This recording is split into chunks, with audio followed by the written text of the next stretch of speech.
புதுவையில் தரமற்ற மருந்து கொள்முதல் முறைகேடு வழக்கில் முன்னாள் சுகாதாரத்துறை இயக்குநர்கள் 2 உள்ளிட்ட 6 பேரை லஞ்ச ஒழிப்புத்துறை போலீசார் கைது செய்தனர். புதுச்சேரி அரசு ஆரம்ப சுகாதார நிலையங்கள், சமுதாய நலவழி மையங்களில் கடந்த 2018-19 ஆண்டு கர்ப்பிணிகளுக்கு வழங்கிய சத்து மாத்திரைகள், குழந்தைகளுக்கு வழங்கிய விட்டமின் ஏ மருந்துகள் தரமற்று இருந்ததால் கர்ப்பிணிகள் குழந்தைகள் வாந்தி எடுத்து மயங்கினர். இதையடுத்து உடனடியாக மருந்துகள் திரும்ப பெறப்பட்டு பரிசோதனை செய்யப்பட்டது.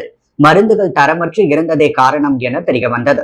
விசாரணையில் சுகாதாரத்துறையின் தேசிய சுகாதார இயக்கத்தில் பணியாற்றிய மருந்தாளுநர் நடராஜன் என்பவர் தனது மனைவி புனிதா பங்குதாரராக உள்ள சாய்ராம் ஏஜென்சி மற்றும் தனது நண்பர்கள் பெயரில் உள்ள பத்மஜோதி ஏஜென்சி ஆகிய 2 கம்பெனிகளை உருவாக்கி மருந்து மாத்திரைகளை கொள்முதல் செய்து முறைகேட்டில் ஈடுபட்டதும், இதன் மூலமாக அரசு 44 லட்சம் ரூபாய் இழப்பு ஏற்படுத்தியதும் தெரிய வந்தது. இதைத் தொடர்ந்து மருந்தாளுநர் நடராஜன் பணியிலிருந்து நீக்கப்பட்டார். இந்த மோசடி குறித்து சுகாதாரத்துறை சிறப்பு பணி அதிகாரி மேரி ஜோஸ்பின் சித்ரா லஞ்ச ஒழிப்பு போலீசில் அளித்த புகாரின் பேரில் மருந்தாளுநர் நடராஜன் மற்றும் RNHM அதிகாரிகள் மீது லஞ்ச ஒழிப்பு, மோசடி உள்ளிட்ட பிரிவுகளின் கீழ் வழக்கு பதிந்து போலீசார் விசாரணை நடத்தினர். அதில் மருந்தாளுநர் நடராஜனை லஞ்ச ஒழிப்பு போலீசார் கைது செய்து சிறையில் அடைத்தனர். இதற்கிடையே புதுச்சேரி சட்டசபை அருகே உள்ள மாநில சுகாதாரத்துறை இயக்குநர் அலுவலக வளாகத்தில் CPI மற்றும் லஞ்ச ஒழிப்பு போலீசார் மருந்து மாத்திரை கொள்முதல் செய்யும் பிரிவில் விசாரணை நடத்தினர். அங்கு வைக்கப்பட்டிருந்த தரமற்ற 25 கோடி ரூபாய் மதிப்பிலான மருந்துகளை பறிமுதல் செய்தனர். மேலும் மருந்து கொள்முதல் வழக்கு தொடர்பாக இந்திய தணிக்கை குழுவுக்கு பரிந்துரைக்கப்பட்டது. இந்திய தணிக்கை குழுவினர் புதுச்சேரி சுகாதாரத்துறை இயக்குநர் அலுவலக வளாகத்தில் உள்ள NRHM பிரிவு அதிகாரிகள், ஊழியர்களிடம் கடந்த ஆண்டு விசாரணை நடத்தி அறிக்கை சமர்ப்பித்தனர்.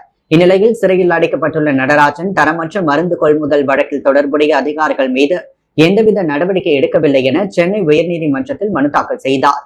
அதை விசாரித்த நீதிபதி வழக்கில் தொடர்புடைய அனைவரையும் விசாரிக்க உத்தரவிட்டார்.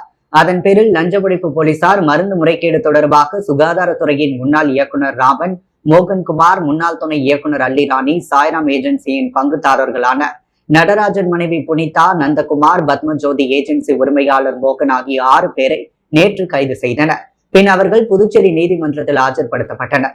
அதில் முன்னாள் இணை இயக்குநர் அல்லிராணிக்கு உடல்நிலை சரியில்லாத காரணத்தால் நீதிபதி ஜாமீனில் விடுவித்தார். மற்ற 5 பேரும் காலாப்பட்டு மத்திய சிறையில் அடைக்கப்பட்டனர். இச்சம்பவம் புதுச்சேரி சுகாதாரத்துறையில் பெரும் பரபரப்பை ஏற்படுத்தியுள்ளது. ஆன்லைன் கேமில் பணம் முதலீடு செய்தால் இரட்டிப்பாக்கி தருவதாக கூறி 3,60,000 ரூபாய் மோசடி செய்த திருநெல்வேலி வாலிபரை சைபர் கிரைம் போலீசார் கைது செய்தனர். புதுச்சேரியை சேர்ந்த வினோதன் என்பவரை இன்ஸ்டாகிராம் மூலம் தொடர்பு கொண்ட மர்ம நபர் ஆன்லைனில் கேமில் பணம் முதலீடு செய்தால் இரட்டிப்பு லாபம் தருவதாக கூறினார். இதை நம்பி வினோதன் மர்ம நபருக்கு பல்வேறு தவணைகளாக 3,60,000 ரூபாய் முதலீடு செய்து ஆன்லைன் கேம் விளையாடினார். ஆனால் மர்ம நபர் கூறிய லாபம் வினோதனுக்கு வரவில்லை. இது குறித்து வினோதன் அளித்த புகாரின் பேரில் சைபர் கிரைம் இன்ஸ்பெக்டர் தியாகராஜன் மற்றும் போலீசார் வழக்கு பதிந்து விசாரணை நடத்தினர். இதில் 1,50,000 ரூபாய் திருநெல்வேலியை சேர்ந்த 22 வயதாகும் சுதர்சன் என்பவரின் வங்கி கணக்கில் வரவு வைக்கப்பட்டிருந்தது தெரிய வந்தது. அவரது கணக்கில் 6 மாதத்திற்குள் 1,35,00,000 ரூபாய் வரை பண பரிவர்த்தனை நடந்திருப்பதும் தெரிய வந்தது. இதையடுத்து senior SP Nithya Radhakrishnan, SP ஸ்ருதி யாரக்கட்டி உத்தரவின் பேரில் இன்ஸ்பெக்டர் தியாகராஜன் தலைமையிலான அருண்குமார், ரோஸ்லின் மேரி, அபிநயா, அரவிந்தன், அருள்மணி, ராஜ்குமார் அடங்கிய தனிப்படையினர் திருநெல்வேலி சென்று சுதர்சனை பிடித்து புதுச்சேரி அழைத்து வந்தனர். பின் அவரிடம் நடத்திய விசாரணையில் இன்ஸ்டாகிராமில் போலி கணக்கு துவங்கி ஆன்லைன் கேமிங் மூலம் பணம் இரட்டிப்பாக்கும் விளையாட்டு குறித்த விளம்பரத்தை வெளியிட்டு 13 பேரை ஏமாற்றியது தெரிய வந்தது. அவரை போலீசார் கைது செய்து மொபைல் மற்றும் ATM கார்டினை பறிமுதல் செய்தனர். பின்னர் சுதர்சனை புதுச்சேரி நீதிமன்றத்தில் ஆஜர்படுத்தி காலாப்பட்டு சிறையில் அடைத்தனர். இவ்வழக்கில் மேலும் பலருக்கு தொடர்பு இருப்பது தெரிய வந்துள்ளதால் அவர்களையும் கைது செய்ய நடவடிக்கை மேற்கொள்ளப்பட்டு வருவதாக SP ஸ்ருதி யாரக்கட்டி கூறினார். குற்றவாளியை விரைந்து கைது செய்த போலீசாரை SP பாராட்டினார். புதுச்சேரி சாரம் சுப்பிரமணிய சுவாமி கோவிலில் நடந்த திருக்கல்யாண விழாவில் புதுச்சேரி முதல்வர் ரங்கசாமி பங்கேற்று சுவாமியை வழிபட்டார். புதுச்சேரி சாரம் முத்துவிநாயகர் வள்ளி தேவசேனா சமேத சுப்பிரமணிய சுவாமி நாகமுத்து மாரியம்மன் கோவிலில் கந்த சஷ்டி சூரசம்ஹார பிரம்மோற்சவ விழா கடந்த 21ஆம் தேதி விக்னேஸ்வர பூஜையுடன் துவங்கியது. இதையொட்டி அம்மனுக்கு அபிஷேக ஆராதனைகள், தீபார்த்தனை நடைபெற்றது. காப்பு கட்டுதல் தொடர்ந்து கொடியேற்றம் நிகழ்ச்சி, அன்ன வாகனத்தில் வீதி உலா நடைபெற்றது. இதில் திரளான பக்தர்கள் கலந்து கொண்டு சுவாமி தரிசனம் செய்தனர். வரும் 3ஆம் தேதி வரை காலை மாலை இருவேளையும் யாகசாலை பூஜையும் இரவில் சுவாமி வீதி விழாவும் நடைபெறுகிறது. சூரசம்ஹார விழாவை தொடர்ந்து வேல் வாங்குதல் மற்றும் ஆட்டுக்கிடா வாகனத்தில் சூரசம்ஹாரம் நடைபெற்றது. தொடர்ந்து நேற்று இரவு சுவாமிக்கு நடைபெற்ற திருக்கல்யாண வைபோக விழாவில் முதலமைச்சர் ரங்கசாமி பங்கேற்று சுவாமியை வழிபட்டார். மேலும் திரளான பக்தர்கள் கலந்து கொண்டு சுவாமி தரிசனம் செய்தனர். இவ்விழாவில் முன்னாள் கவுன்சிலர் கணேசன், என்ஆர் காங்கிரஸ் பிரமுகர் தணிகைவேல் உள்ளிட்ட நிர்வாகிகள் கலந்து கொண்டு சுவாமியை வழிபட்டனர். தொடர்ந்து 30ஆம் தேதி இரவு 8:30 மணிக்கு திருத்தேர் வடம் பிடித்தல், 31ஆம் தேதி மாலை 5 மணிக்கு மஞ்சள் நீர் உற்சவமும், 3ஆம் தேதி காலை 8 மணிக்கு விடையாற்றி உற்சவமும் நடைபெற உள்ளது. இதற்கான ஏற்பாடுகளை கோவில் நிர்வாக அதிகாரி பொன் நீலகண்டன் மற்றும் உபயதாரர்கள், கிராம மக்கள் செய்திருந்தனர். புதுச்சேரி லாஸ்பேட்டையில் பல்வேறு ஆலயங்களில் நடைபெற்ற முருகப்பெருமான் திருக்கல்யாண வைபோக விழாவில் முன்னாள் சபாநாயகர் VP சிவக்கொழுந்து கலந்து கொண்டு சுவாமியை வழிபட்டு தன் சொந்த செலவில் அன்னதானம் வழங்கினார்.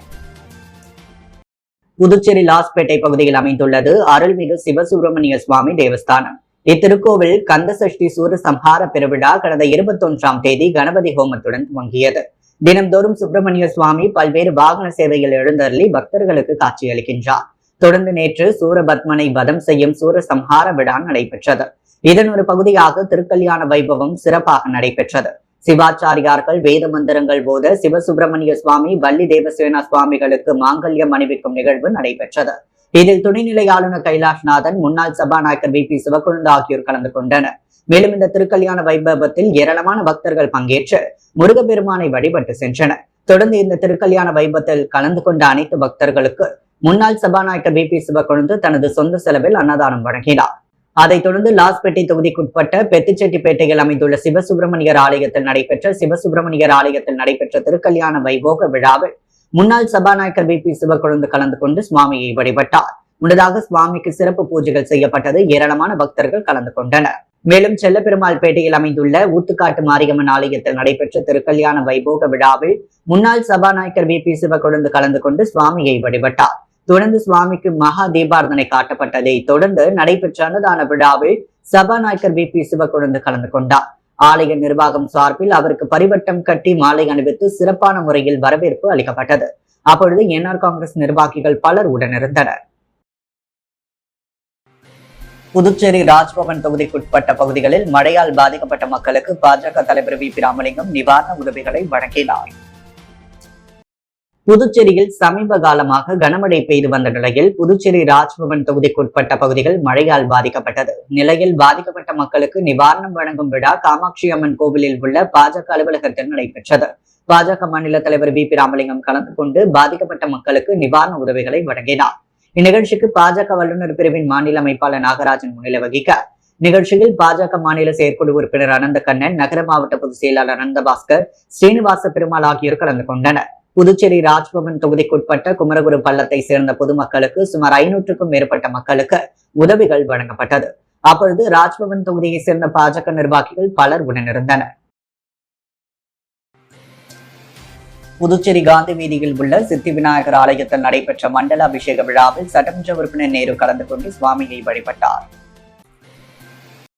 உருளையன்பேட்டை தொகுதிக்குட்பட்ட காந்தி வீதியில் அமைந்துள்ள அருள்மிகு ஸ்ரீ சித்தி விநாயகர் என்று அழைக்கும் ஏழை பிள்ளையார் திருக்கோவிலின் நன்னீராட்டு கும்பாபிஷேக விழா முடிந்து 48 நாட்களாக விநாயகர் பெருமானுக்கு மண்டல அபிஷேகம் நடைபெற்று அதன் நிறைவு விழா நடைபெற்றது. விழாவில் உருளையன்பேட்டை தொகுதி சட்டமன்ற உறுப்பினரும் நமது மக்கள் கழக தலைவர் சட்டமன்ற உறுப்பினர் நேரு என்ற குப்புசாமி கலந்து கொண்டு சுவாமி தரிசனம் செய்தார்.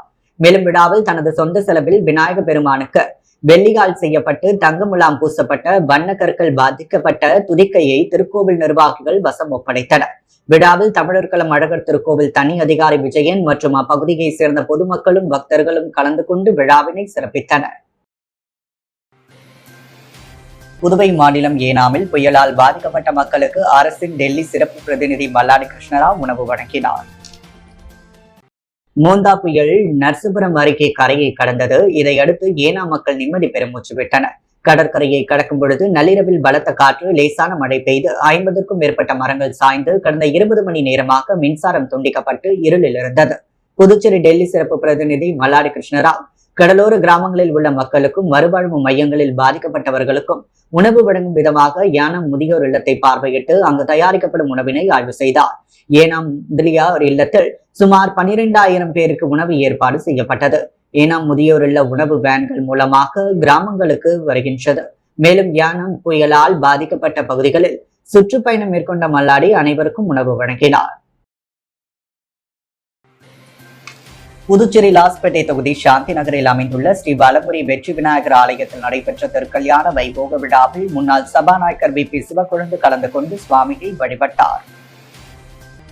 புதுச்சேரி லாஸ்பேட்டை தொகுதி சாந்தி நகரில் அமைந்துள்ளது ஸ்ரீ வலம்புரி வெற்றி விநாயகர் ஆலயம். இந்த ஆலயத்தில் அமைந்துள்ள ஸ்ரீ சுப்பிரமணிய சுவாமிக்கு திருக்கல்யாண வைபோக விழா நடைபெற்றது. தொடர்ந்து சுவாமிக்கு சிறப்பு பூஜைகள் செய்யப்பட்டது. விழாவில் சிறப்பு அழைப்பாளராக முன்னாள் சபாநாயகர் வி பி சிவக்கொழுந்து கலந்து கொண்டு சுவாமியை வழிபட்டார். அவருக்கு ஆலய நிர்வாகம் சார்பில் பொன்னாடை போற்றி மாலை அணிவித்து சிறப்பான முறையில் வரவேற்பு அளிக்கப்பட்டது. இந்நிகழ்ச்சியில் நாட்டாமை மாரிமுத்து, கௌரவ தலைவர் சிவகுருநாதன், தலைவர் வேலு, செயலாளர் ரவிச்சந்திரன், பொருளாளர் மோகன், சட்ட ஆலோசகர் ஜீவானந்தம், துணைத் தலைவர் ராஜேந்திரன், துணை செயலாளர் ரமேஷ், நிதி ஆலோசகர் சிவராமன் மற்றும் அறங்காவல் குழு நிர்வாகிகள், இளைஞர்கள், ஊர் பொதுமக்கள் திரளாக கலந்து கொண்டனர். தொடர்ந்து அனைவருக்கும் சமபந்தி விருந்து வழங்கப்பட்டது. சட்டமன்ற தேர்தல் வர 5 மாதங்களே உள்ள நிலையில் அவசர கதியில் வாக்காளர் பட்டியல் சிறப்பு திருத்த பணி உள்நோக்கத்தோடு துவங்கப்பட்டுள்ளதாக புதுச்சேரி மகளிர் காங்கிரஸ் கண்டனம் தெரிவித்துள்ளது. இதுகுறித்து காங்கிரஸ் அலுவலகத்தில் செய்தியாளர்களை சந்தித்த மகளிர் காங்கிரஸ் தலைவி நிஷா, வாக்கு திருட்டு குறித்து தேர்தல் ஆணையத்துக்கு ராகுல் காந்தி பல்வேறு கேள்விகளை எழுப்பி வருகிறார்.